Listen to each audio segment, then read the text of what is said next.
Hey 402 Outdoors, thanks for joining us again for another exciting winter camp. Got about 6 inches of snow on the ground. We just came out. We're going to spend a couple days. Should be a lot of fun. Stick with us.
Alright guys, me and Brian, we're going to set up across the path here from the kids.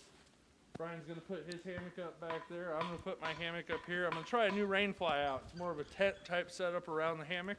See if it keeps me any warmer out here. Not that it's bad.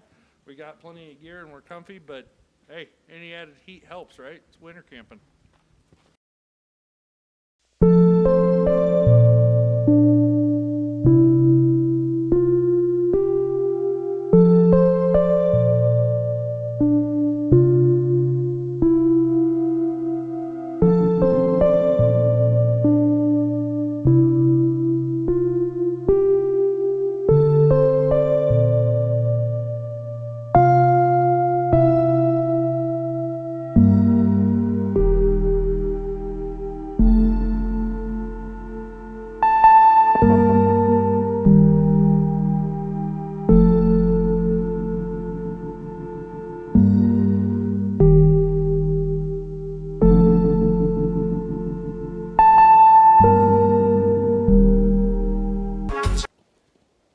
Hey guys, hope you like it. I think it's going to keep me warm.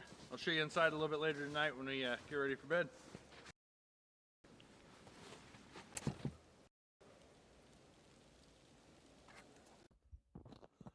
Well, we got camp pretty much set up. Got a fire going, good pile of wood drying out. Tyler and Caitlin's tent is set up. See our camera gear set there too. Over here, we got Brian. Got his hammock all set up. Good to go, ready for the night. First timer. I got my new hammock tent. So it's a tent type rain fly that goes over the hammock. And then inside, you can see this goes all the way down to the ground. Nice and warm, everything's set up inside of my hammock, ready to go. I should stay nice and warm tonight. No wind coming in on me. And right over there, on the edge of that wood line is the trout stream. We're going to do some trout fishing. Tyler, I think's off doing a little hunting right now.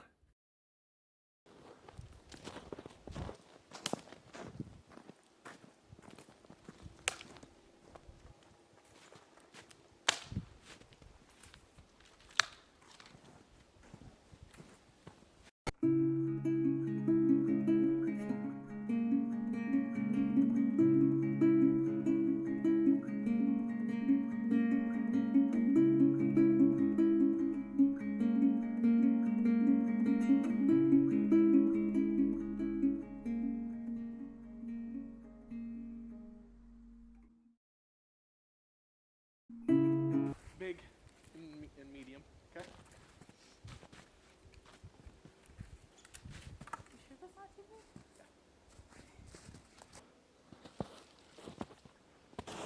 All right, guys. So here we're gonna just be getting some of our firewood prepped for our fire tonight and give you a little bit of a show on this Rex Betty saw that we use. It's super lightweight, super easy to carry, and works really, really well, especially compared to something of similar weight and size like a small hatchet. So let's get going. So one thing you want to look for when you're sawing wood or chopping wood out here is to look for a tree that's got a V into it, essentially a saddle. So use it as a sawhorse, help you support the weight of your wood, and make cutting a lot easier.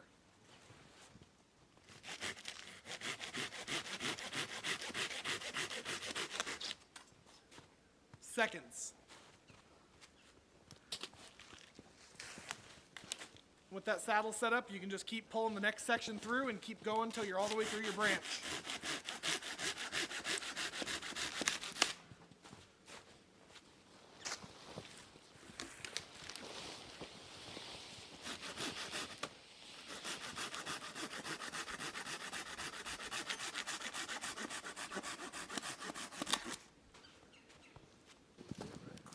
All right, guys, so we're gonna go ahead and get our fire for the evening started.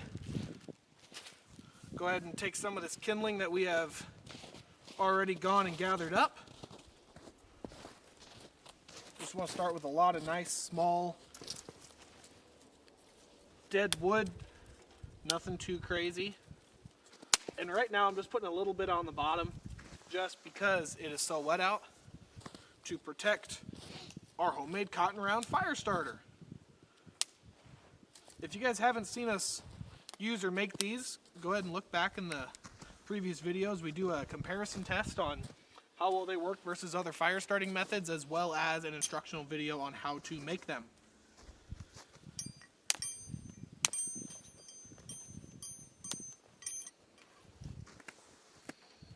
All you do is just flare out that cotton round a little bit.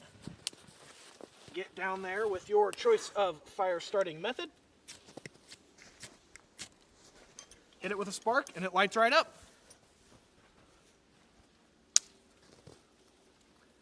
Now that will burn for quite a few minutes, so should work very well to get some of these sticks burning. You don't want to cover it too heavily at first because you don't want to snuff out that flame. Makes for a nice cold night without any fire.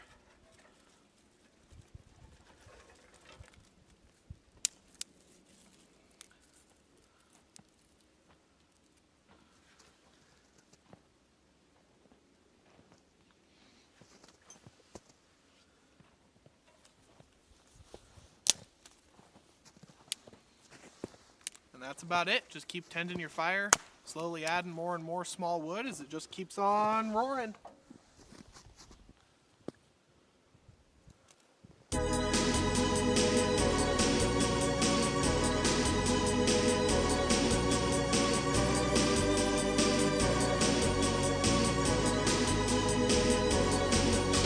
With all the snow on the ground, if you can, is find a way to get your wood up above your smoke, and it'll help dry it out, so that way when you do add logs to the fire, you're not adding moisture.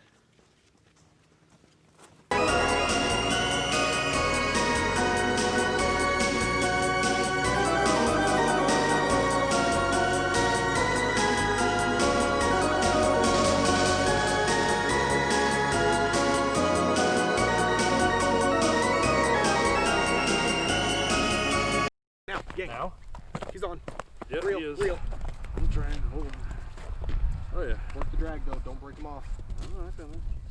He's small. No, he's not. That's a fat deal.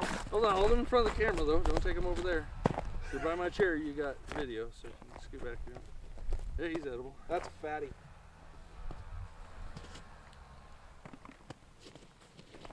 Zach! Here, Look lay at him the on here. girth on this guy. Put him on that. Throw him on Montana. Or Arizona. He's not long, he's 8. He's an eater if you're But keeping. look at the girth on it. We're keeping.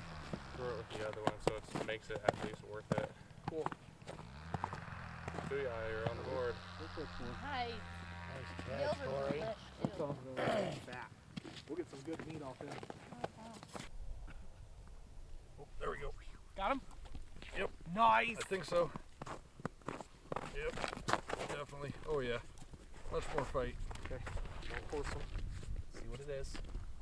That looks like it's a good one. It's a big gill. Oh yeah. I found the big ones. Those are like the ones we were catching yesterday at one. Good for them. Very nice. It'd be like, you think we could see the fish, huh? Was it? I was on a fish. I noticed that.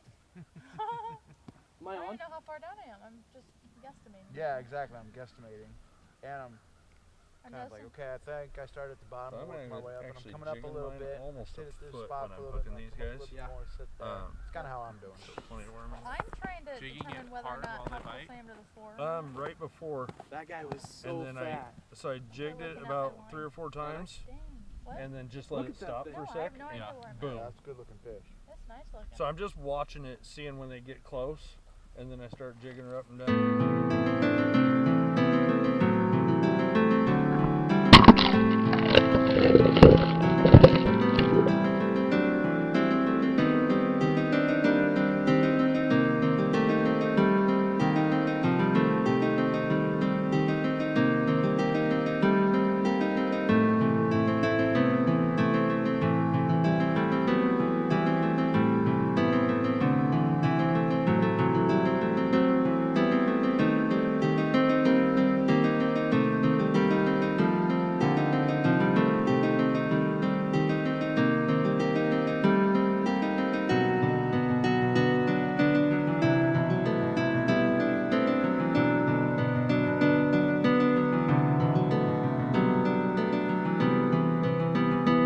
Hey guys, so right now we got a small rainbow trout we caught earlier today. Cooking up. He's been actually smoking over the fire for the last couple hours while we've been going out doing some ice fishing. And now we're gonna get him finished up down in the flame, let him get finished cooking so we got something to snack on. And then we caught some bluegill and a couple perch, but brought just the bluegill back to make up for dinner tonight. So All right, guys, so what we're going to do here is we're going to take some of these bluegill that we caught while we were ice fishing earlier. We've already taken the time to clean them out, descale them, defin them, all that fun stuff. And we're going to roast them over a fire. So just take a nice, long, thin, preferably green, more live stick. You're going to shave all of the bark off of it so that way you're not putting any of that bark in your fish. And skewer it straight onto there.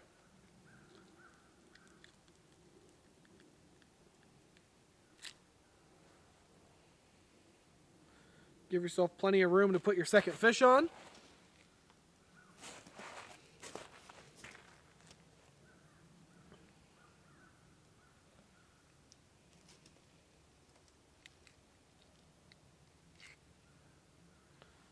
And roast it over your fire.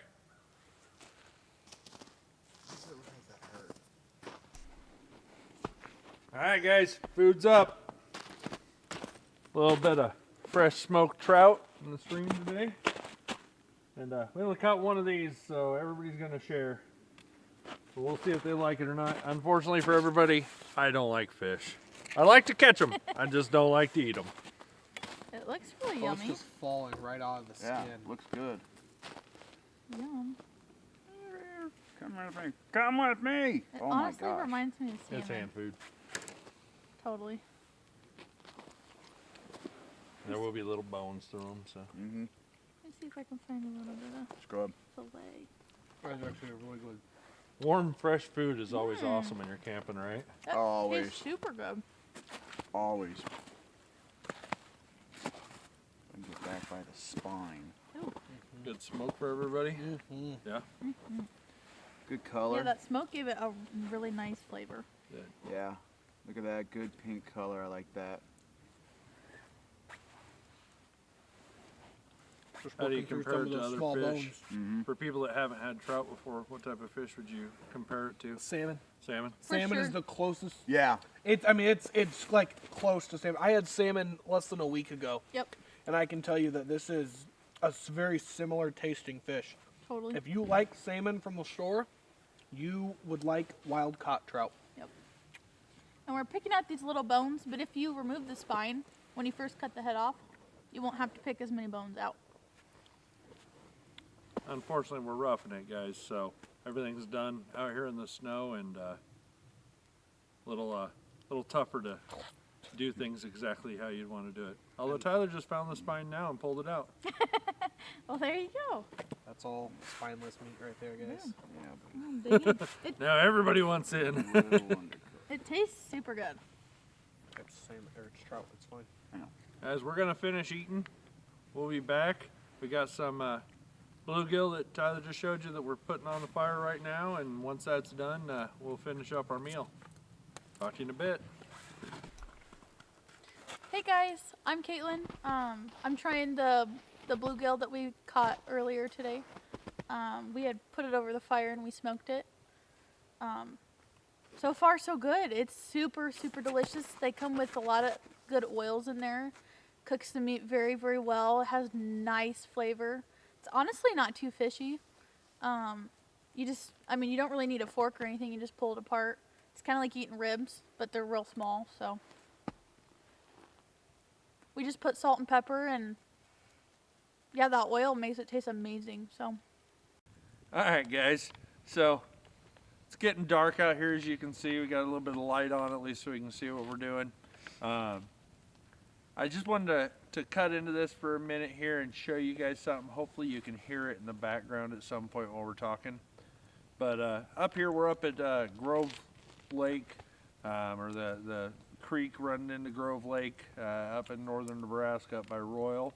And those of you that haven't ever been here, something kind of interesting. We learned last night and figured out what it was today. Initially, we started hearing wildcats, man. I'm telling you, cougars coming to hunt us down. We're all a little nervous. And then we heard raccoons and owls and, pretty normal stuff in the outdoors, except for they were just going crazy. There were a lot of them. And about the time we went to bed, we had assumed at that point maybe it was somebody running a hunting call, trying to call in some animals, but they obviously didn't know what they were doing because they were doing all sorts of different animals trying to bring them in. And I got to my hammock, which is a little bit further back and closer to the other side of the road. We noticed that we also heard gunshots. It sounded like shotguns going off. In the middle of the night. In the middle of the night. And let me tell you, by 5:30 this morning, I think we had all realized that somebody was running some sort of recording. We don't know if it's to scare things off or what the goal is, so we thought we'd pose it to you guys. So 402 Outdoors, if you know anything about this, it's a mystery for us. We're going to try to get a hold of DNR, Department of Natural Resources, see if they can tell us why they're doing it. But it's the craziest thing in the world. And if you come out here camping and you hear some crazy noises at night, know that you're probably not going to die. I'm not going to make a promise. I'd hate to be wrong on that. But based on everything we heard. I slept with a knife. Right. I lived. After prepared. 13 hours, yes. Yeah. Yes. 13 from 6 p.m. last night till 7 a.m. this morning, we heard the sounds of cougars or bobcats fighting consistently. Yeah. Something to definitely put you on nerve a little bit. So if anybody can give us some feedback on that, that'd be great. Otherwise, it's nighttime. We're probably still up for a little bit, but we won't do a whole lot of video shooting during this time. But hopefully you guys have enjoyed what you've seen so far. Keep watching till the end. If you haven't subscribed, make sure to do so. Thanks, guys. Hey, guys. Getting ready for a night of sleep. Hopefully stay warm again. It's going to get down mid-20s. Tonight, breeze is blowing a little bit, but the new tent cover for the hammock has done a good job, at least, of stopping any wind from coming in. But definitely can hear it outside, as well as the random noises from the Department of Natural Resources animal noise generator. So I'll try to go to sleep tonight while the mountain lion sounds are roaring off, and coyotes, and I don't know, possibly wild boar and some shotguns. So sorry about the lighting issue there, but kind of hard to stay lit up and go to sleep. So you guys have a good night. Talk to you later. So we slept good last night. It did get chilly, but not as cold temperature wise. So the wind was blowing a little bit. You could hear that moving around. I think I woke myself up a couple times snoring and thinking I had an animal growling at me. But other than that, it was a good night's sleep. We slept in late. Woke up about 10 minutes ago. It's right about 9 o'clock right now. We got the fire blown up, and sorry it took a little bit to get the camera warmed up and ready to use. But glad to have you with us again. Hey guys, so a little trick for you. Yeti cooler doesn't just keep things cold, but can keep things warm. So if you do want to bring some stuff with you, some bottles of water, some Monster for those of you that need to make sure you stay awake. Awesome way to keep them from freezing when you're out here. If you got something like that, throw it in. You know, even the double-walled like Yeti Yep. bottles stay soft and not solid, or as in unfrozen. So These have been in here for what? 2.5 days. 2.5 now. days, and they barely have gotten colder. But everything else is frozen. So Yep. Yeah, Yep. everything outside's If frozen. you leave anything sit outside, it is ice within minutes, really. So take advantage of that. These cozy things, they come in handy a lot when you're winter camping, and probably when you're summer camping too. Oh, yeah. Just Yep. keep it cool too. So essentially what they are these little envelopes that we have made out of Reflectix insulation wrap. You can pick it up at really most home improvement stores, Menards, Lowe's, they should all have it. And what it does is when we have, you know, cold meals like this that we don't want freezing in the winter, it's going to allow it to maintain enough of its heat to not freeze, as well as, you know, the hot meals that you make with boiling water. You can put it in there and it's going to keep them hot and warm a lot longer, so you don't have to rush to eat it. Actually even made it for like our hot chocolate. Hot chocolate's a really good thing to bring for winter camping, by the way. I don't know if we said that before. But it's really good when it's cold and you're cold and it just warms your whole body back up. But we actually made a little cozy for like your cup too. So that when you put your hot chocolate in, you put it in here, it stays warm a lot longer. Versus my fiance Tyler, he didn't have a cozy, and his hot chocolate was cold after like 2 minutes. Well, folks, the unfortunate part of camping, sometime you have to go home. You have to tear everything down, repack it back up. So, here we go.